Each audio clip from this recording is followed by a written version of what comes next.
So for the Roy adaptation model, she talks about coping and needing coping. And it's called the adaptation model because it focuses on the patient's ability to adapt or to change with the situation and be able to cope with the situation. But she calls coping adapting.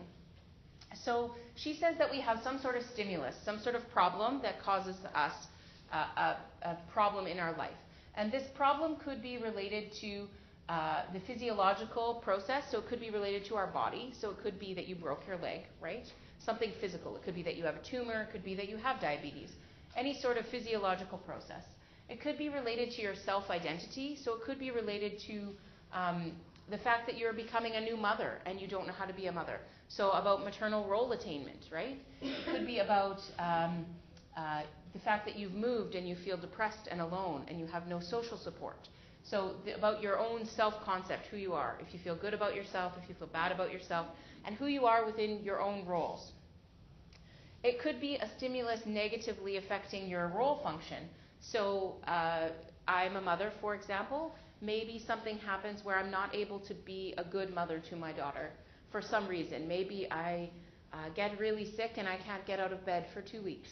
So this impacts the way I feel about my role as a mother, right? So this is what she's talking about with role function.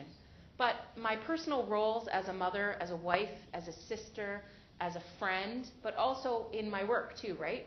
I'm a nurse. So if I'm not able to do my job as a nurse, how will that affect my role function? So sometimes negative things come or positive things come that can affect my role, right, in society.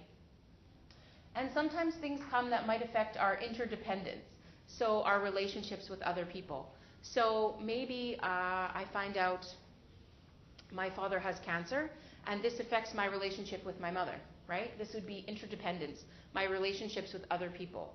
Something outside causing me to have a change in my relationship with somebody else. Maybe my friend tells me something and says, but don't tell so-and-so, right? Don't tell this other person. And so that might change the way I feel about my relationship with the person who told me the secret or with the person I'm keeping the secret from, right? This is the idea of interdependence. So for Roy, a stimulus can be positive or negative. It can be either good or bad. And it can affect any one of these areas, and how you deal with these areas will cause a patient or a person to cope.